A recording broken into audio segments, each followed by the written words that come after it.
Greetings everybody, Rymante here, and as you know, I have some unfinished business with Mass Effect 3 multiplayer. Today, we're going to keep things simple. This time, we're going to Falcon PAWNCH-er! all the things. The Batarian Brawler Vanguard is one of my favourite melee-based Vanguards. Hell, one of my favourite melee-based characters in the entire game. And it's kind of easy to see why. It's not just that punch, but the combination of biotic charge, blade armor's damage reduction, and the damage reduction inherent to the Falcon Punch animation itself means you can do that punch over and over and over again. It is so very satisfying, especially against the Geth. So I got really lucky when we got the Geth picking unknown gold. The build for this character couldn't be simpler either. You just skip Lash. Speccing into Lash simply makes your Batarian Vanguard less effective. Just skip it. There are other characters that can make much better use of the Lash power. Because you're skipping Lash, this makes speccing Biotic Charge pretty easy. You want to take staggering multiple targets at rank 4, and at rank 5, there's no reason to take Power Synergy, because the only power you're going to be using is Biotic Charge and Blade Armor. So you might as well take Weapon Synergy at rank 5 of Biotic Charge. And of course, I haven't seen a situation where taking 100% barriers at rank 6 is a bad idea. So I've always taken full barrier restore at rank 6 of Biotic Charge on every single Vanguard. I just can't think of a good situation where the alternative would make sense. Blade Armor is simply a case of speccing for melee damage at rank 4, melee damage return at rank 5, and durability at rank 6. This will give you a hefty melee damage bonus. Any low level enemy will stagger when they try and melee you, and the extra durability at rank 6 will bring your damage reduction up to 35%, which is very hefty when combined with your natural health and shields. Your passives are also pretty straightforward. Power damage, weapon damage.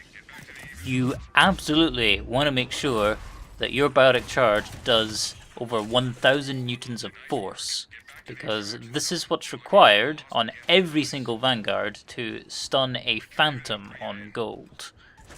So that way you're ready in case Cerberus comes up in an unknown game. What you can basically do then is that you can Biotic Charge a Phantom, she'll be stunned long enough for you to Falcon Punch-er in the face. And if you're lucky, you'll either drain all her barriers and most of her health, or just outright punch her head off her shoulders. So obviously we need to spec completely into melee in the fitness tree in order to ensure this, right? Well, that's certainly a viable option if you don't mind sacrificing some health and shields. But just to get that little bit extra, I still spec into durability at rank 4, and then take the top 2 melee options for rank 5 and 6. This gives me a nice round 1200 health and shields. Combine that with all the damage reduction bonuses we're getting from Biotic Charge, Blade Armor, and the Falcon Punch, and we're extremely difficult to kill. That about does it for the powers.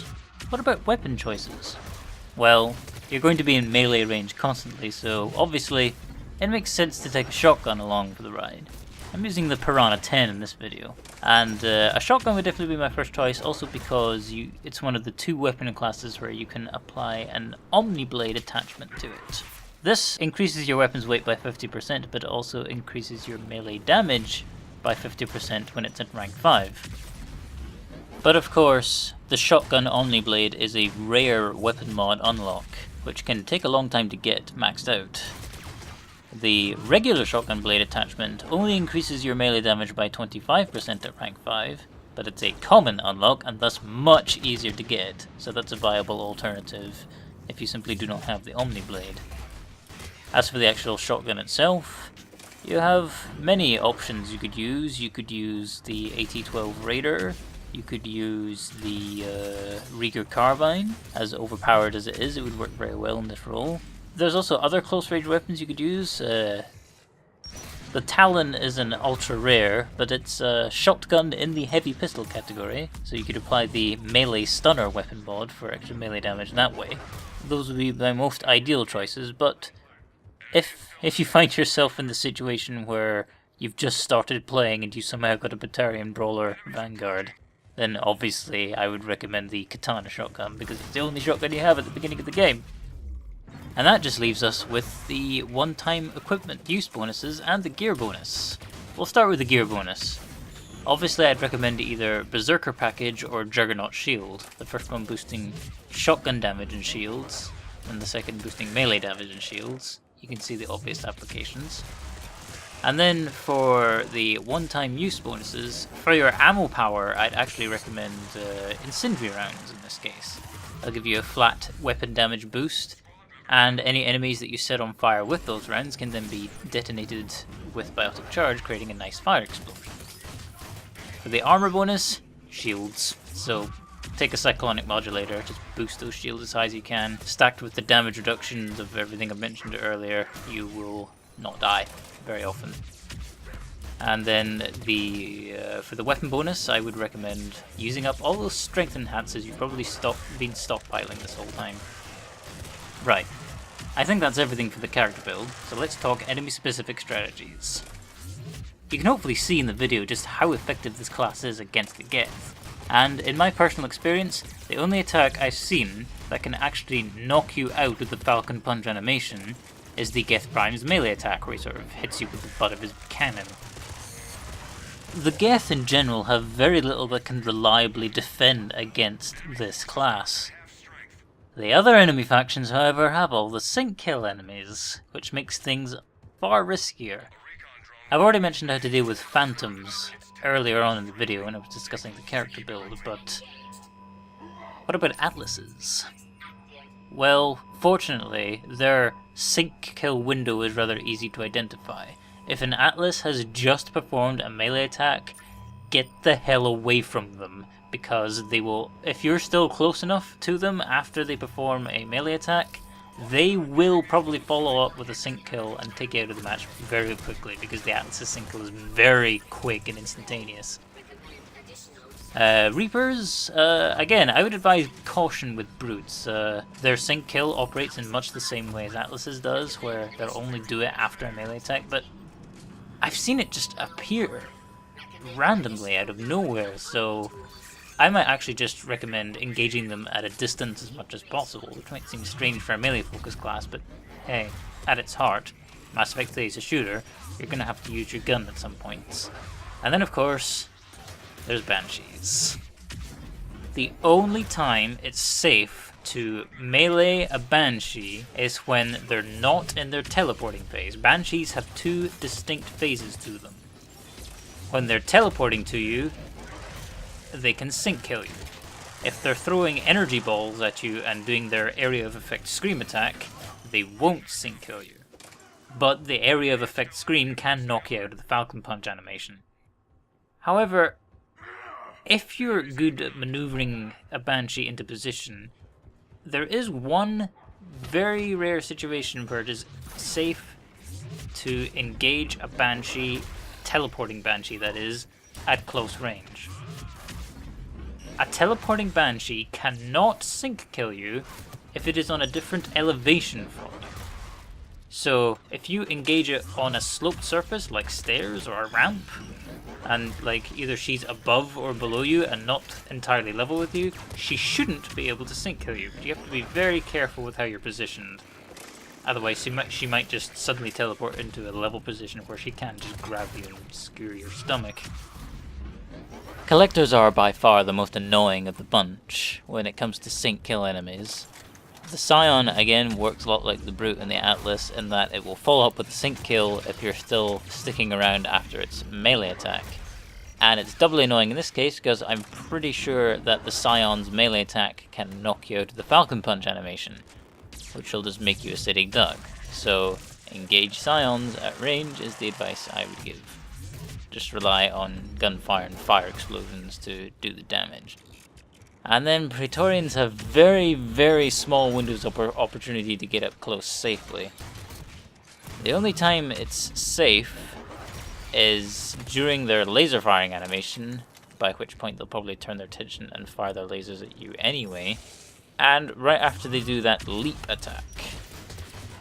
These windows of opportunity are very short, so again, I would just recommend engaging at a distance.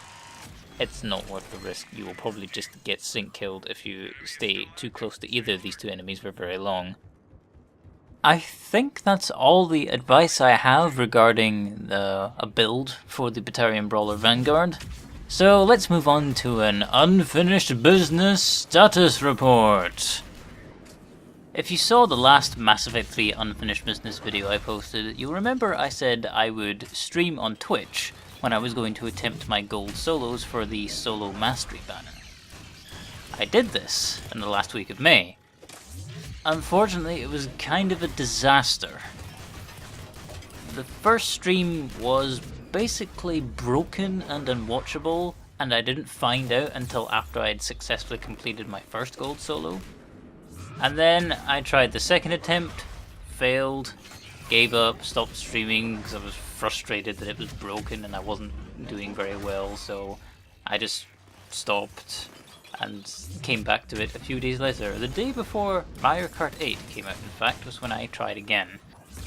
Tried again with one of my favourite classes, the Batarian Soldier, complete with Hurricane. Did not go very well. The lack of movement speed and dodging ability really hampered my effectiveness and my general survival in that situation, so that failed. And out of frustration, I just ended up picking up the cheapest and most overpowered class in the entire game, Turing Ghost, did it easily, got the Solo Mastery banner, and then vowed never to do gold solos again because I wasn't enjoying it. The whole ordeal helped paint bad players of this game in a whole new light. As bad as some players in random lobbies can be, whether it's just them being a dick or they're just generally inexperienced, at least they can temporarily draw enemy fire away from you. That is so much more helpful than I first realized. And, of course, it also revealed to me that my skill in this game is a bit more lacking than I thought it was. The fact that I either need the distraction of other players in order to get through gold, or if I'm going to do it solo, I need to use a crutch build that can tank a lot of damage, like the Krogan Vanguard, or with a Rieger Carbine, or the Turian Ghost with a Harrier. It was a painful lesson that needed to be learned, I guess. Oh well. The important thing is, I got the one thing that I was seeking. The Solo Mastery Lone Wolf banner. Which means there's just 4 banners in total for me to get. Outsider Mastery, Reckoning Mastery, Map Mastery, and the Best of the Best banner. Once I get those 4, I'll have every banner in the game. Now, on to other recent events. If you're one of the people that regularly follows me on Twitch, keeping an eye out for streams, you'll probably notice something other than the rather miserable Mass Effect 3 gold solo attempts. You've probably noticed all the Mario Kart 8 shenanigans that's been going on. I've been rather frequently hosting streams where the fluffiest of clowns group and myself play Mario Kart 8 long into the night. The streams normally last about 2 hours. 2 hours of blue shells, red shells, bananas, shouting and cursing, and general good times all around. Mario Kart 8 has proven to be a lot more fun and frustrating experience than I ever could have imagined, and I'm very glad I decided to pre-order it a couple of weeks before it came out. The free game offer that Nintendo threw in was also a little tempting, I must admit.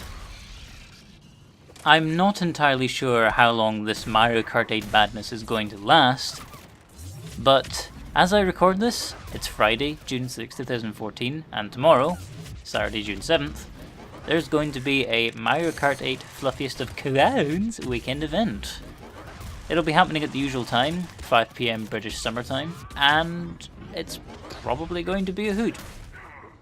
After that, of course, on Monday, June 9th, are the first round of E3 press conferences.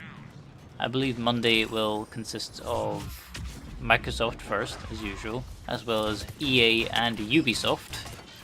Sony is technically considered Monday, but by the time it airs, it will be very early Tuesday morning here in the UK. 2 AM it starts, which is fucking ridiculous. Why do you keep shafting your overseas viewers, Sony? Then Tuesday is Nintendo's Day. They'll have their digital event, which is basically their fancy E3 Nintendo Direct, where hopefully they'll have lots of very nice things to show the dedicated Nintendo faithful. Like a new Star Fox game, maybe? Please? Please? Of course they're also probably going to show more Smash Bros. Because it's their big game for winter on the Wii U and summer on the 3DS. Maybe we'll get some concrete release dates for stuff like Bayonetta 2 and X, for those who are interested in those games. But I'm definitely more interested to see what unannounced games they'll be bringing to E3. Like, is the next main home console Zelda going to be shown? You know, the one that's not Hyrule Warriors? Although, granted, I am kind of interested in giving Hyrule Warriors a look, but I do want to know what's going on with the main series, as I imagine most people who like Zelda will be very interested in knowing more about that. Oh, yeah. Before anyone asks, I do not think the next Mass Effect is going to be shown at E3. And the primary reason that I feel this way is simply because Dragon Age Inquisition isn't done yet, and will be at the show. And, let's be honest, considering how most people feel about how Dragon Age 2 and Mass Effect 3 turned out, I think most of us would feel better if BioWare just took their time to get their games right. So I have no problem with waiting until BioWare just has got the main Dragon Age Inquisition game done. Because, you know, in this day and age, they're going to make DLC for it. And then, hopefully, that'll give time for the main team to transition across fully into production of the next Mass Effect, whatever the hell it's going to be, and make it a truly great game and fix as many of the problems from Mass Effect 3 as they can. Oh my, we're already in the middle of the extraction wave, we're running out of time. Feel free to leave a comment below the video, or you can send me a message at RymanteX on Twitter. Tell me if there's any specific Mass Effect 3 classes or weapons you'd like to cover, if you're going to be attending the Mario Kart 8 weekend event that we're hosting.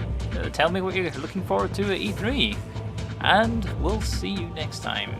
Ta-ta for now, folks.